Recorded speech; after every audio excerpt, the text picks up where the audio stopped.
Hello and welcome to the Hampden Roar podcast for episode 2 in our pre-World Cup on the plane series, in which we separate the guys in contention to go to the World Cup into four separate categories. On the plane, those that will be going, as long as they're fit, they'll be there. Guys that are at security at the airport, the ones that we think are very likely to go, but a bad run of form or maybe some time spent out of their club side could maybe derail that, but still likely to go. Guys that are on the plane, the ones who are waiting for an injury or two before they get, sorry, guys that are waiting by the phone, easy for me to say, those who are waiting for an injury or two before they get their call up, and then those who are booking a holiday, the ones that we think have next to no chance of being included on this occasion. We have Thomas Mackintosh, a Scotland home and away fan, and who works in the BBC down in London with us today. It's just yourself, Thomas, and me today. A rather quiet hand and roar for this one. We'll try and make it lively. Good afternoon to you. I think it should be definitely lively with what you were saying to me beforehand with some of your opinions. Leaving John McGinn by the phone, is that right? No, not quite John McGinn, but I do have a few. I do have a few hot takes that I'm sure will ruffle a few feathers. But luckily, from most people, I'm not the one picking the team. Well, we have a 26 man, so this is how we're doing it, 'cause we think it is 26. I'm not sure if that's even been confirmed yet, but 26 man squad. And at the minute, I have 19 on the plane. I think that's probably roughly right. I can't imagine that there are only like 12 or 13 definites and then half the squad is in the balance here. I think that Clarke has alluded to that there are the majority of the seats are filled up, Thomas. Yeah, I mean it was a bonus to have them on at the weekend. Two fantastic back-to-back games for the Scottish Premiership with Celtic and Killie and Rangers and Hearts at the top of the Was table it, class. was it, Thomas? It was a good watch, actually, as a neutral, and considering the Premier League football, and it took the forefront of Sky's billing on a Sunday that you don't usually get. Mm, And certainly a lot of my English mates were messaging of just, yeah. they tune into a match at 4:30. It's Rangers against Hearts. They're impressed by the standard of football of teams going for it. They're impressed by the atmosphere. They just caught the tail end of the Celtic winner. They obviously missed the first half. Mm, Um, but to them, it's excitement. A lot of them, a lot of my friends are kind of put off by the Premier League at the moment because yeah. it's just very, very robotic. So to actually see three teams, and even Kelly gave it a good go, going for it, and arguably could have seen out the win as well. So I thought it was a great advert for football. But of course, as you alluded to, Steve Clarke was the studio guest. A little bit of filling in at the beginning of the output. He was sort of mentioning that in his mind, the majority of players he knows who's going to be going, but there is still space. He said there's 4 or 5 people who are injured. There's 4 or 5 people who are not getting game time, and he's got his eye on 1 or 2 players that might make the squad as a bit of a wild card. And we know that he's got form in that in the past in the first Euros where he took uncapped Gilmore, uncapped Nathan Patterson. And I think in the last Euros, I think Tommy Conway was a surprise Mhm. call up, I Yeah. think, if I'm right in Yeah. saying, but sort of struggling in the striker department at the time. So it's interesting because I think you can roughly pick out who those 4 or 5 that have got the short to medium term injuries, and you can pick out the 4 and 5 that aren't getting enough game time, but probably should make it onto the plane. Since we last did a pod, I think it was because we did the Nations League preview. We didn't do a review of the Nations League draw. We just did a preview, and it was after that that Steve Clarke confirmed that Barnes won't be playing for Scotland.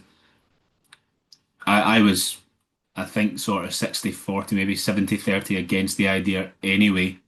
But regardless of the outcome, I'm kind of just happy that the discussions are over now, Thomas, which is ironic because I'm about to ask you about it on a podcast a week later. But it's, I think it's handy that it's been put to bed, probably.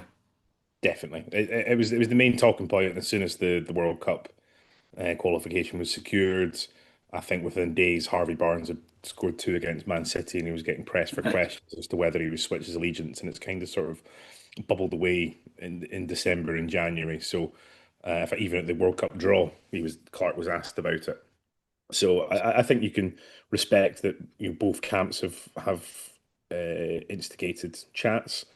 No, there's been no pressure on either side. The offer's always been there, and I think it's just a stage where you've got to respect that Harvey Barnes has decided to do what he has done. I was 50-50. If he chose to represent, that's great, fantastic. If he doesn't, all the best to him. I think he's a fantastic professional, really good talent and footballer.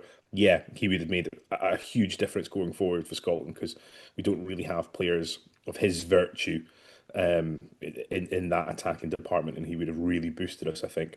However, it's a space that other players can look up to and take. As we build up towards the World Cup, and of course beyond the Nations League, from that draw last week. It's a really competitive group, some really good, interesting away days. Switzerland, North Macedonia, Slovenia. That's going to be tough. Three really think, good teams. I think two of the away days are on a Saturday as well. I'm sure Slovenia away and one of the other ones I can't remember. I'm sure both Saturdays. Yeah, North Macedonia, and then Switzerland's the Mm. final away day on a Monday, Mm. which I think will be a bit trickier. But they obviously play their Mhm. games around the country too. So, but in terms of squad performance, Harvey Barnes has made that decision. We can put that to bed, draw a line under it, and move on going forward to Yeah, these friendlies against Japan and the Ivory Coast in March, which again will be really good tests for this squad. it's they just sound so difficult, don't they? Japan and Ivory Coast. I think maybe an element of the unknown with it as well. Like we've been drawn against Switzerland, for example, in the Nations League, who are just as good as, maybe if not better than Japan and Ivory Coast. But because we saw them last year or 2 years, 18 months ago now, and we matched them for a lot of the game, it doesn't have the same trepidation as Japan, who are quality, and Ivory Coast. I think because we rarely play African sides as well, that just carries a slice of danger for me. Just that's how I view it. We rarely play non-European teams. Rarely. Aye. Um, off the top of my head, I'm trying to think back. Costa Rica, Mexico, Peru in some friendlies. Yeah. Off the top of my head, I'm sure someone will correct me if there's other ones. Nigeria, they played in Craven Cottage 10 years ago. Played Uh, Australia at Easter Road, Qatar at so Easter Road. they're sort of peppered along the history of results and fixtures, but what they do is they provide that test that's totally different. Hmm. The Japanese will be very well drilled. Hmm. I've always been impressed by their fitness, and you can sort of get that sense from when Kyogo was playing really well, Maeda. I watched quite a lot of Spanish and German football, and some of their players, Takefusa Hmm. was brilliant. Asano at Mallorca is really good too. So again, players that will cause us problems, expose potentially issues that we might have in the squad that Clarke can look at. So I'm pleased with the friendlies that we've chosen. And again, Ivory Coast will be very tricky wingers, physicality in the midfield.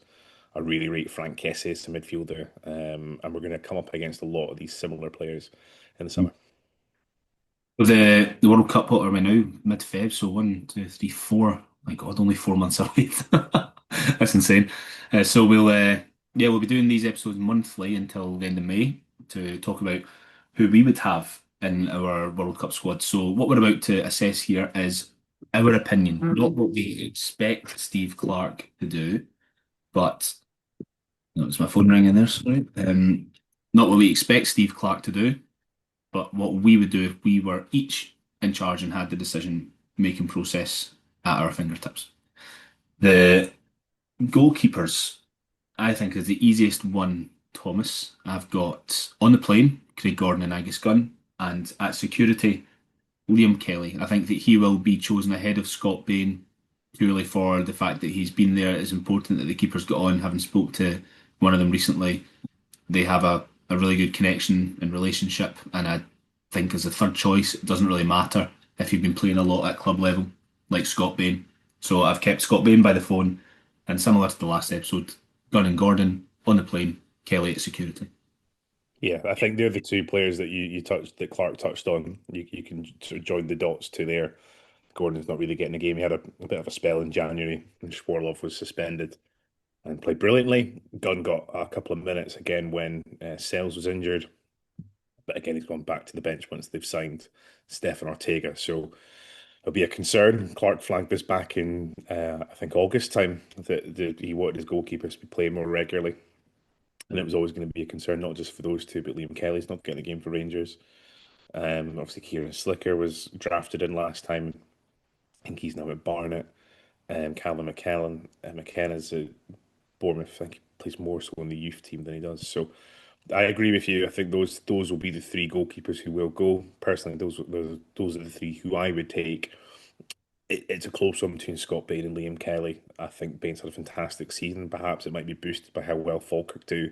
if they get into the top six and maybe even push towards a potential European spot. If Rangers or Celtic end up winning the Scottish Cup, then that European berth usually drops down to whoever's fifth in the league. So who knows where it lies with Scott Bain, but he's made a fantastic, brave decision to leave and go and join Falkirk, and has had an extraordinary season. So we wouldn't quite put it past them not making it, but I do agree with you. I'd have Kelly at security and Bain by the phone. Moving into the defence, I have them split up into centre backs and full backs, Thomas. I think they will be playing with a four at the World Cup. I can't see us switching back to the three now, depending on if Tierney's available or not.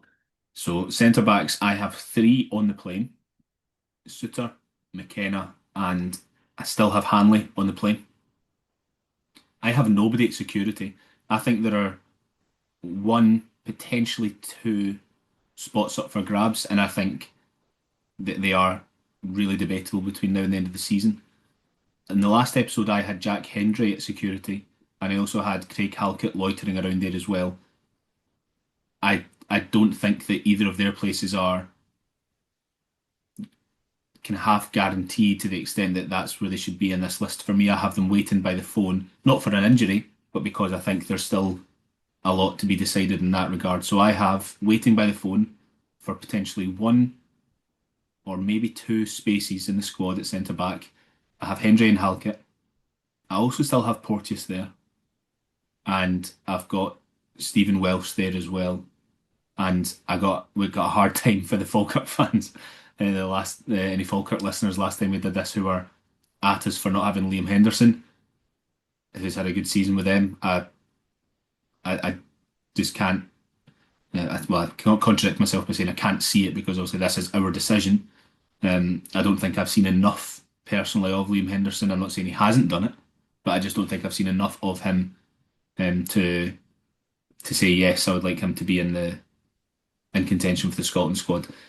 I don't watch MLS either. I don't watch the Saudi league, so you can throw back at me. Have you seen enough of Porteous or Hendry? What I'm doing with that is basing it on what I've seen them do for Scotland in the past. So, four by the phone for me: Porteous, Welsh, Halkett, and Hendry. Mm, and I think there's three definites for me: Hanley, McKenna, and Suter.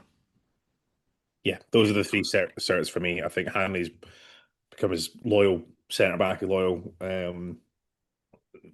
I want to say servant, but he's fantastic. He's been fantastic for Scotland on the whole. I think he's had a good season for Hibs too. When he has played, I watched the game against Rangers a couple of weeks ago. Thought he didn't really put much of a foot wrong, and thought Hibs played really well at too.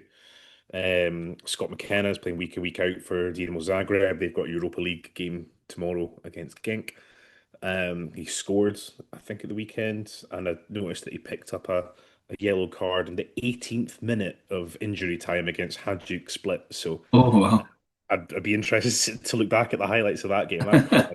18th minute, 90 plus 18. God, And Suter as well at the weekend. I thought he had a fantastic game. All three of them have come under criticism, but I do think there are yeah. three centre backs that are playing regularly.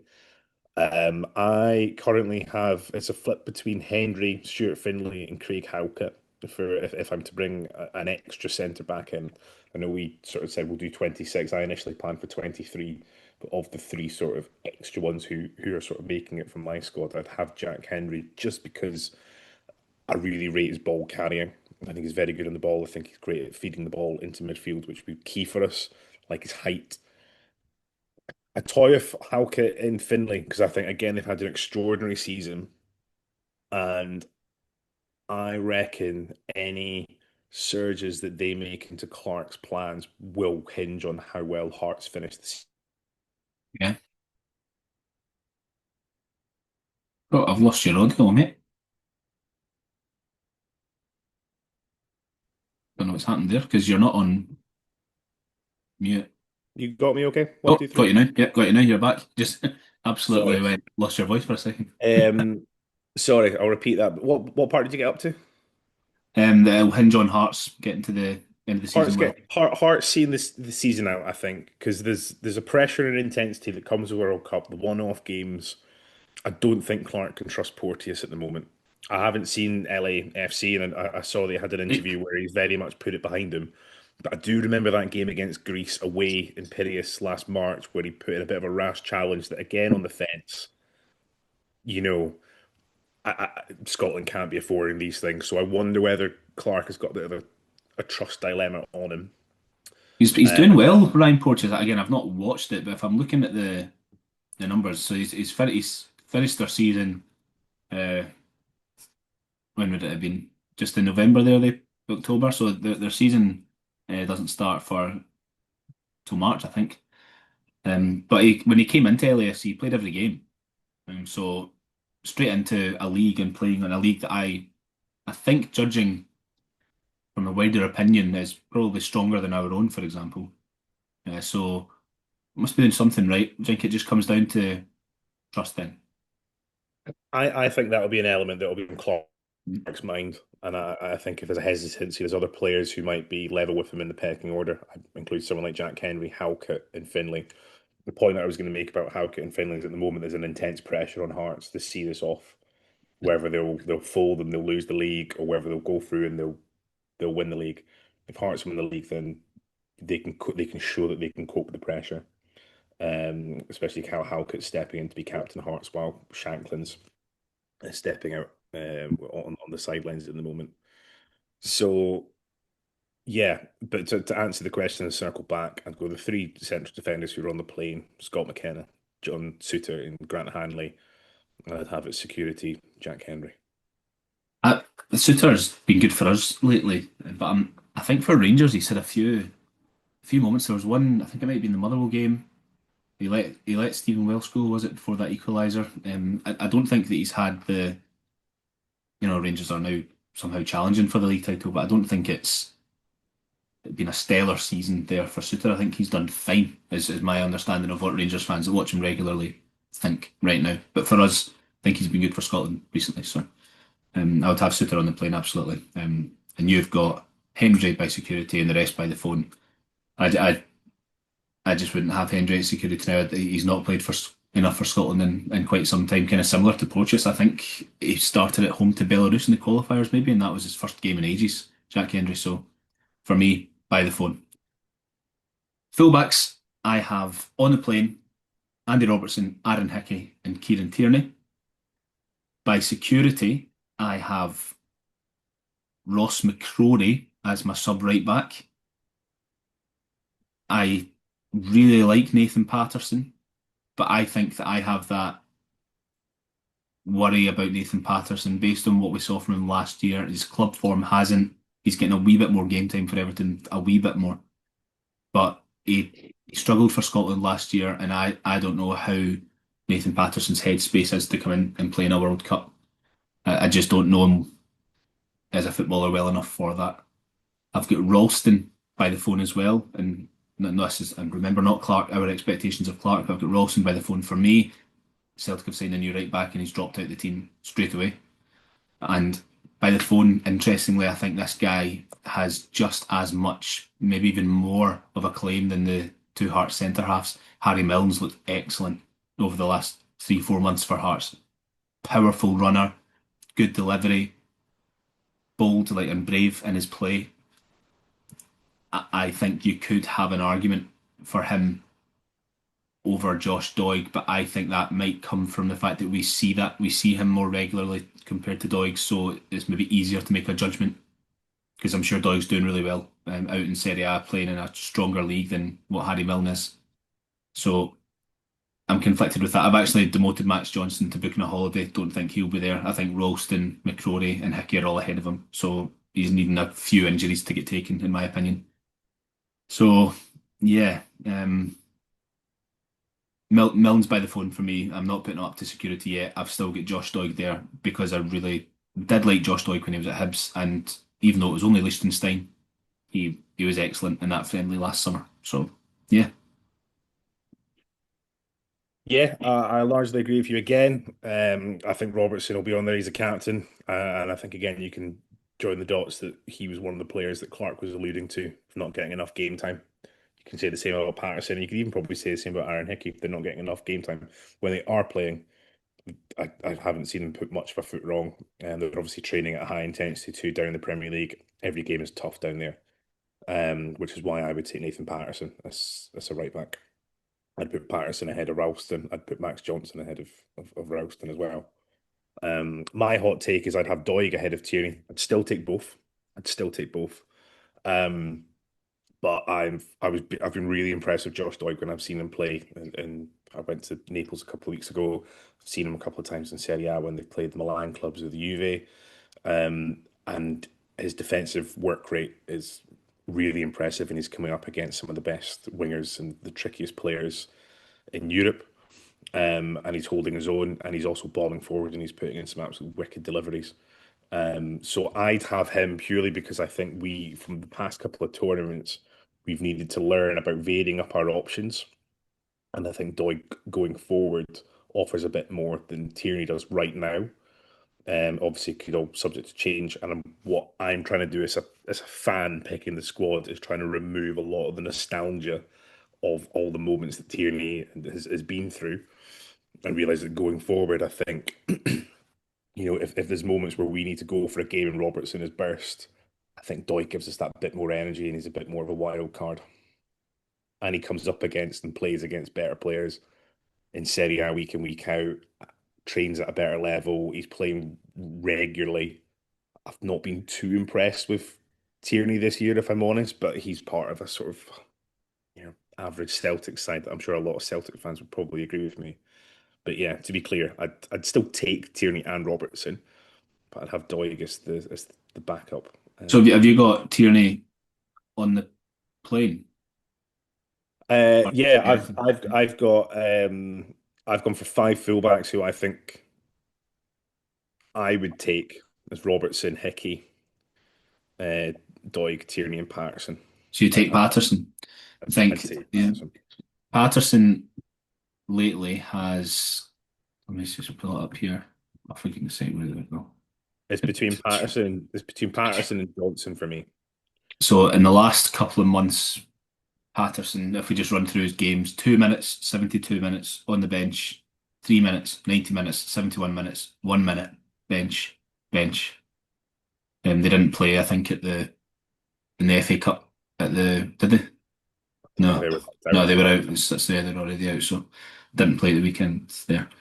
I don't know. Like, I really like Ross McCrory, and Patterson had such a good run for us when would that have been 20? Is that as long ago as 2021 now? Yeah, when he had that when we played the Faroes, Moldova, and Denmark. Yeah, yeah, for the 2022 World Cup Wow, he was so qualification. good. He was so good, and yeah, um, I'm in anguish now. I still have him. I still have him by the phone. I can't shake that I would maybe rather have Ross McCrory there than him right now. Although I want, The thing that Ross McCrory does give you is he's versatile, as he can play centre half, he can play forward, he can play into midfield. Um, I'm pretty sure he also played in goal once. And his brother. yeah, I swear he went in that net once. that So I agree. I think Ross McCrory's had a fantastic season by Bristol City. A lot of it hinges, I think, as well of how the season finishes. If Championship is a fantastic league to watch. It's fascinating because very quickly teams can put a string of results and they go from mid-table all of a sudden to a playoff surge, potentially even automatic promotion. mm, So if McCrory gets promoted with Bristol City, similar dilemmas you have, in my opinion, with Hearts seeing through the league is you're watching players cope with that pressure and cope with that intensity in these one-off games. If McCrory delivers on a playoff final stage, all of a sudden yeah. it becomes quite more lucrative to take him on and play him for these one-off games against Haiti, against Morocco, against Brazil. All three are going to be really tricky games to manage, and you're going to want to turn to players who can cope and handle with pressure. Well, you could argue then, what about, and this is crazy even saying this, what about Dom Hyam at Wrexham starting centre back every weekend? We had a few replies in the last episode of On the Plane saying why no discussion on Dom Hyam, and he's a centre back. Um, should he be by the phone then next to Hendry and Halkett and stuff? I mean, Wrexham are right in the mix to get a playoff spot. I think you can make an argument for that. When the centre backs have been sort of depleted, Clarke has called him up to the squad, and he obviously saw out that one cap I think against Norway in the final assist. So Clarke obviously has his eye on him. And again, if Wrexham can push through and get into the playoffs, get potentially promoted, there's a really good argument that you could make for him. The same with Jack Henry. I think he's got 13 games to go in the Saudi Pro League. They're mid-table at the moment. It doesn't look like it's anything spectacular. It doesn't look like they'll get relegated. It doesn't look like they'll get their Champions League equivalent qualification. But he is playing against some really top players. And there's a bit of variety that's in there. Um, but I would probably have Hyam waiting by the phone. Yeah, Um, I think if we're going to be objective about it, I know Halkett's having a good year for Hearts. In my mind, there is absolutely no question that the English Championship is a superior league to our Scottish Premiership in physical demands and quality of player and opportunities that it can provide you to then take the next step in your career, the money that you can earn, the the crowds that you can play in front of. I think that the Championship is a better option to play your football than the Scottish Premiership, personally. So I'd if agree, and yeah, you're also playing 2 games a week most weeks. mhm, yeah, so There's an intensity of a quick turnaround of games each week. so Hyam then, now that I think about it, would and Halkett is having a good season, a really good season at Hearts. Finley's doing well too. So Stephen Welsh, but then surely Dominic Hyam, what he's doing, 90 minutes every week for a team that are near the top of that league, has credentials probably stronger than any of them. But we just see more of the lads that are playing in Scotland, maybe. Yeah, and the same argument with Harry Milne. I'm not disagreeing with. I think he's been one of Hearts' best consistent players this year, and it's just unfortunate. Same as Doig is that they're competing for one of our most talented spots in the squad, let alone the starting 11, and the captain plays there, and it doesn't look as if he's going to be relinquishing the armband anytime soon. So it's just one of those tricky things. But there's there's good names that you can throw in there. I mean, I think Nicky Devlin's dropped off from Aberdeen. I did have a think to myself about Lee Morrison. I think he got mentioned when he had the Aberdeen move. I've not been too impressed with him since he's come in, but again, he's been part of an Aberdeen team that's been woefully and dreadfully poor defensively in recent weeks. But I had hoped that he would come in and shore up the defence and make a slate clean to the World Cup, But but that doesn't I don't think happen. he's got a chance. Unfortunately, Morrison for him. Right, okay, so fullback, sorry, you've got Hickey, Robertson, Tierney, Doig, and Patterson on the plane, yeah. Yeah. And I have Hickey, Robertson, and Tierney on the plane with McCrory and Doig at security. And I think Nathan Patterson and Harry Milne will be the beneficiaries if any of them get injured. I've got them waiting by the phone. Into centre mid, this could be quite a quick discussion. I have 7 boys on the plane and nobody by security. I think it's pretty settled. I've got Scott McTominay, John McGinn, Ryan Christie, Lewis Ferguson, Billy Gilmore, Lennon Miller, and Kenny McLean. The lads that I have waiting by the phone for one of them to get injured are Josh Mulligan, Connor Barron, and Ryan Gold. And even further down the pecking order and booking a holiday, I've just put Andy Irving. Interesting. I've been really impressed by Mark Leonard coming up to Hearts. I do have to put in a special mention for him. I think he's had a very good couple of games. And I thought he was, I know they got beat at Ibrox for the weekend, but I thought he had a very good game. I'd put him ahead of Connor Barron currently. I know Barron's out injured for quite a while. Him and But Josh Leonard, Mulligan are due back. Is it just after the international break in March? Something like that. yeah, Yeah. yeah. But obviously, like Mulligan gives you that sort of versatility of sort of playing anywhere across the midfield or can drop into a fullback if needs be. But my midfield and my hot take is I've got Kenny McLean by the phone. And I go back to it. I'm trying to remove the nostalgia from it. I've loved him as an Aberdeen player. I think he's been brilliant for when he's played for Scotland. But I just think at this moment in time, we've got far more midfielders who are playing at a better level. And I just think I don't want to use spots on the plane or in the squad up for players that I don't think are going to play. I think Gilmore's So, going to start ahead. I think Lennon Miller's now getting a good consecutive run at Udinese. Ferguson's pretty much playing week in, week out and playing in Europa League with Bologna. Um, Christie's now coming back into the fold and can sometimes drop into that sort of deeper role. McTominay, he's had to cull his game back for Napoli to help with their injury crisis at the moment. I know he hasn't played the last 2 games, But their certainties. McGinn again, you fancy him to come back from his injury, hopefully within a couple of weeks. I think I saw a piece that he was back in lights training, which bodes well. Um, but the player who I have in play ahead of Kenny McLean, centre mid-ish, but again he's versatile. I'd take Ryan Gold. I think we need to have players who can offer something going forward that's a little bit different. And listing off those players with whether it's McTominay, Ferguson, McGinn, Miller, Gilmore, they're all pretty central. And I think they're just a little bit ahead of Kenny McLean. And if I'm picking a squad, I'd want a bit more versatility. Obviously, again, Ben Gannon, Dokes, that forward. We don't have the Harvey Barnes option. In the Euros, we were crying out for some creativity Yeah. rather than just a ball going into the box. And in the games that I watched in the Nations League, I was really impressed by some of the smart forward passes and runs that Gold was making. The, the, And the, certainly, the thing I point to with Gold is Croatia away. He he played a pass that I don't think anyone else in the squad would have attempted at that point, which is when we kind of played a few quick passes down the left hand side. It played infield to Gold, who was maybe about 4 or 5 yards outside the box. And it's the sort of thing where you would normally see one of our players just pop it off to whoever was facing them. But Gold, first time, sort of dinked it at a 90-degree angle over the top, and Shea Adams chose not to shoot first time, and he waited for the bounce to try and lob the keeper, and it went just wide. It was a good effort.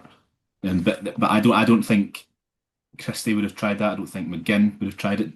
Gilmore on his left side, I don't think would have tried that. Uh, so I think that Gaul does have that ability to unlock.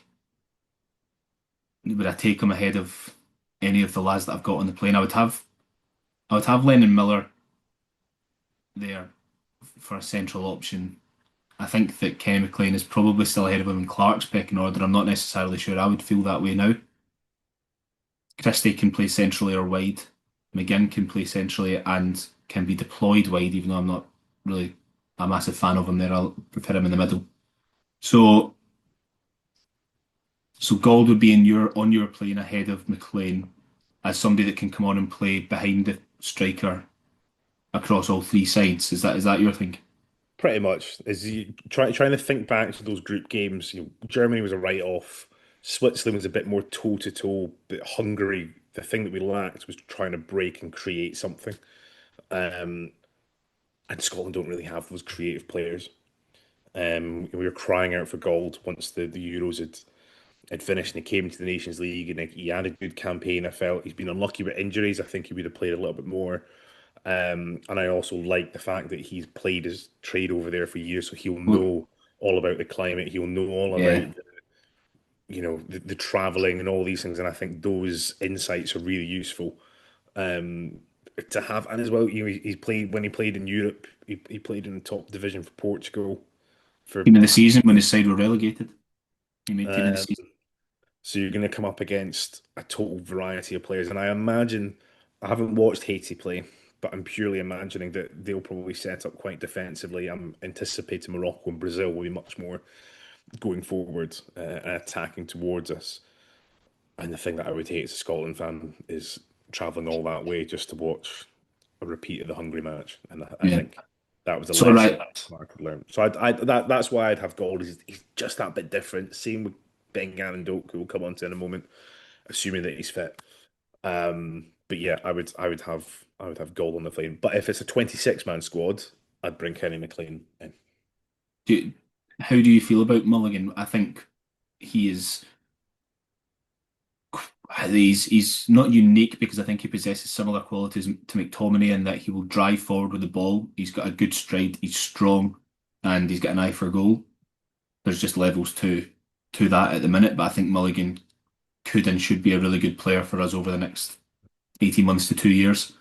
The He kind of reminds me slightly. I think I said this in a previous podcast. I remember really well Stuart Armstrong's debut against Slovenia in 2017, and it was just somebody who was willing to get the ball in the middle of the park, sort of on our side of the halfway line, and just glide or roam 15 yards forward with it, rather than kind of hesitate and look and think, okay, I'll pass it right, and then I'll get it back, and I'll pass it back to the centre back, just to grab it by the scruff. I think Milligan's got that about him, which I really like. So even that quality, I know you're talking about Gold's creativity, and that is important, and we probably could use somebody like that.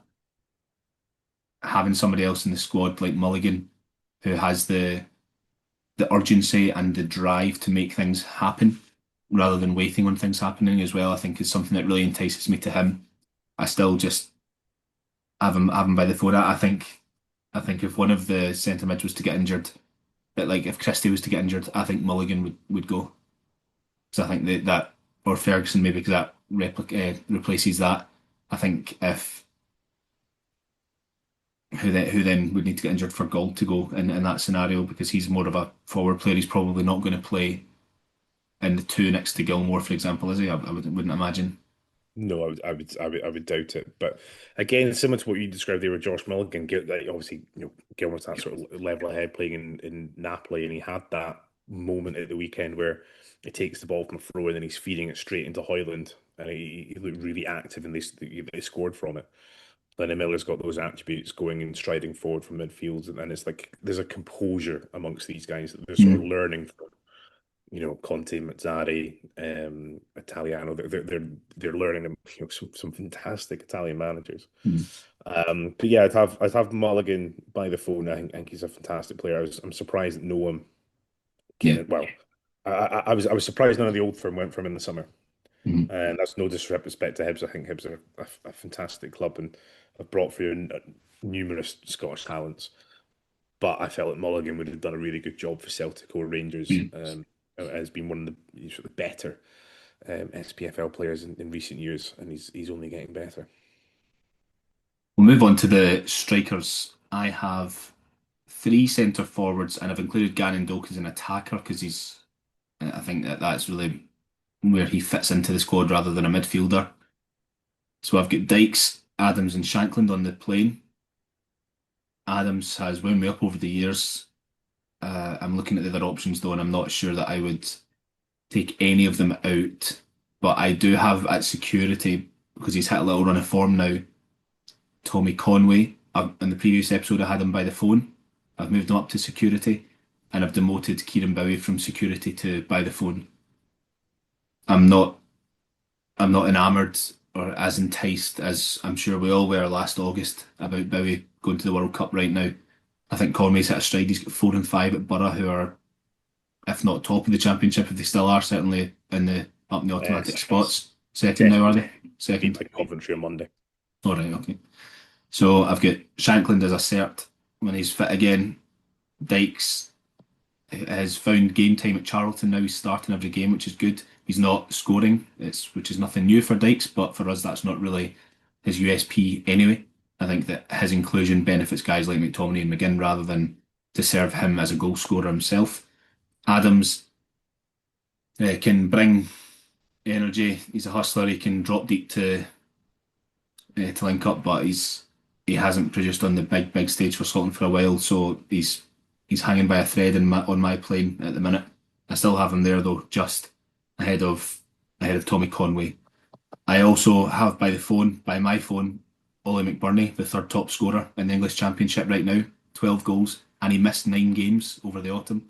So he's in a really good season, Ollie McBurney. There would be a massive narrative that comes with it, which I'm partly thinking is not worth the hassle. But we've got a guy down south who's scoring goals in a top league, or a really good league anyway. And for me, would be in ahead of like George Hurst, for example. I've got Hurst booking a holiday. I'm not really that bothered about George Hurst right now. Kevin Nisbet, not for me right now.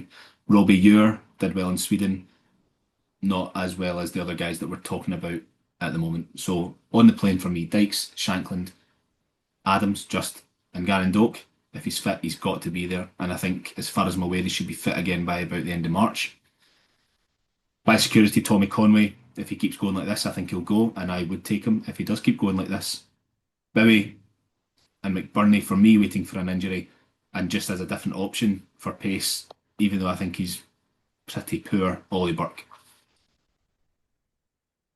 Yeah, it summarised pretty much again how much I've had it. I think that if fitness isn't an issue, the three central strikers will be Dykes, Adams, and Shankland.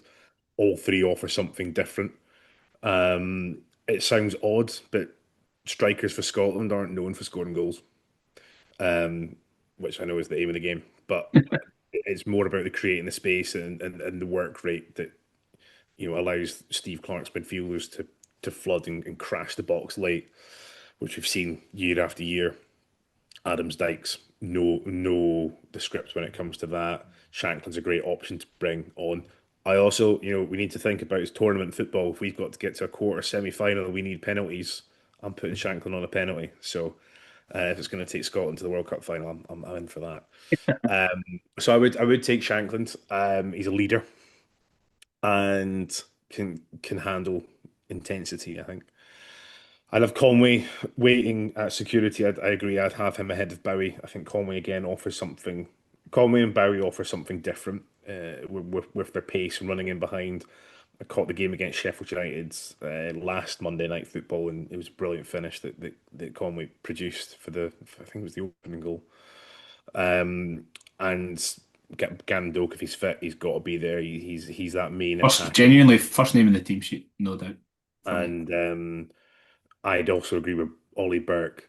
I'd have Burke ahead of McBurney just because I think McBurney clashes with a lot of players. I haven't seen much of him at Hull, but I saw him a lot last season with Las Palmas, and his work rate and some of his shooting was appalling. But that said, it's a different season, and you're moving careering towards it. If similar to Bristol City and Wrexham, if Hull City get promoted, and it's by McBurney's goals, you'd be daft not to look at him. But as things stand at the moment, I'd have Ollie Burke waiting at security ahead of him, just because he plays at a better league. Um, he offers that little bit different with the pace.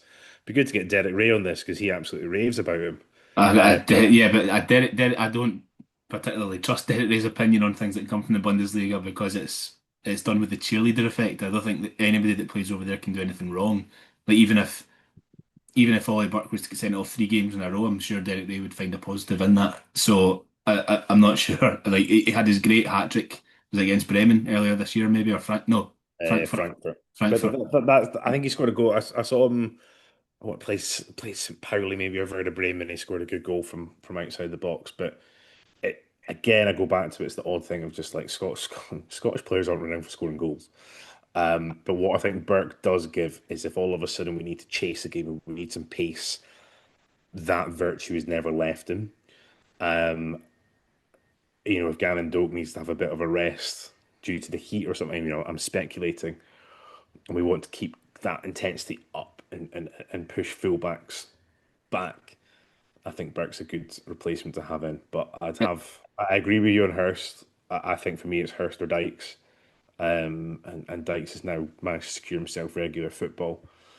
I've never been too impressed or enamored by Hurst when he's pulled on a Scotland jersey. It's a Jacob Brown for me. He just came in worth a look, was doing well at a decent level, but hasn't hit the ground running enough for me to warrant constant inclusion. But yeah, on the plane, I'll have Shankland, Adams, and Dykes if all being fit, Gannon, Doak, and then waiting at security, I'd have Conway, Bowie, and Very Burke, security as well. and it'll be two out of those three who I would take. One of them would have to lose their passport, or their liquids would have to be above 100 ml, whatever it is. But I think Yeah. off the top of my head, like I don't think there's any other sort of Harvey Barnes like equivalent or Adams when it was the Euro 2021. I mean, I've heard like Archie Gray be mentioned, and as much again as that would be phenomenal, there's just sort of no hint of it happening. And I think Clarke will make a decision on he'll ideally want to take a squad who he can work with from March. Yeah. And I think you'll get a good insight, bar the players who are injured and who haven't yet. I don't think they'll rush players back. So if you just touched on there, Gavin Doak is sort of coming back into full fitness by March. I would be surprised if we saw him play against Japan and Ivory Coast. You won't be in it. Yeah.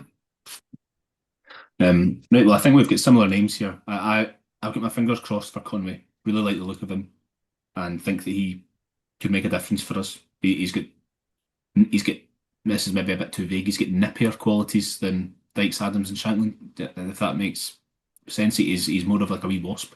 And I think that could be something that we could use because we obviously get Gannon Doak, who's just outright pace to burn, doesn't have the finishing quality of Conway, who's not as fast as him, but certainly could still make an impact in the final third. So yeah, that'll do us. 7 places up for grabs. Then for me, how many do you have on the plane, Thomas? Oh, that's really. I didn't color coordinate them all. Who have I got playing? So I think I've pretty much put my most. I think I've got about 17, 18. Just a quick glance. I Yeah. won't count them all up, Okay. but the Yeah, the, similar, the, similar. the majority are there. Yeah. And this is for a 26-man squad. If it's 23, I'd as I mentioned, I'd probably leave Kenny McLean, which is my hot take, and I'm sure I'll get pelters for it. But it's just purely because I think that there's players who are playing at a better level currently. And if you're asking me to pick a squad on Yeah. everybody who's finished, Everyone's entitled to their own opinion, mate. You're not coming on the Hampden Roar spouting anything ridiculous. Everyone has these kind of opinions, so no problem at all. I'm and I sure, agree, like, and I agree with you on Kevin Nisbet, by the way. mhm. I think he can book a holiday as well. Yeah, I took a few last time for wondering if Patterson was by the phone, and people were, saying, oh, look, if this guy's training and playing semi-regularly at a Premier League level, he's going to the World Cup. That's it. Whereas I just have an element of doubt about that at the minute, unfortunately. From Patterson, from like his mental standpoint, I'm not sure how secure that is. Okay, well, look, that'll do us. Second episode of On the Plane then wrapped up. We'll have the next one mid-March. We'll be back with another episode in the Hampden Roar next week. Thanks to the few people who have messaged with ideas for episodes. That's really encouraged. Glad to know that people are looking forward to it and are sending in ideas for what we could do next when maybe we're wondering. So keep them coming. That's very handy and appreciated. Thank you very much. And if you, in the meantime, want to read about or listen about our journey to the Euros in 2021, you can buy the A Nation Again book, which is oh my goodness, that's 3 years ago. It came out this month. And I spoke to loads of the squad members and management for our journey to that Euros and then turned it into an audiobook as well. So if you'd rather listen to the squad, that's all the audio from the original interviews I did with them. If you'd rather listen to them reminisce rather than read about it, you can buy the audiobook. If you just give it a Google, it'll be there. And you can get the hard copy of the book if you'd rather read. You can get that on Amazon and Waterstones and stuff like that. So thank you very much to anyone who gives that a chance. And thank you again for listening to the podcast. We'll be back with our next episode next week, trying to keep the weekly system going here in the lead up to the World Cup. Thomas, thank you very much for coming on. And yeah, we'll see you next week.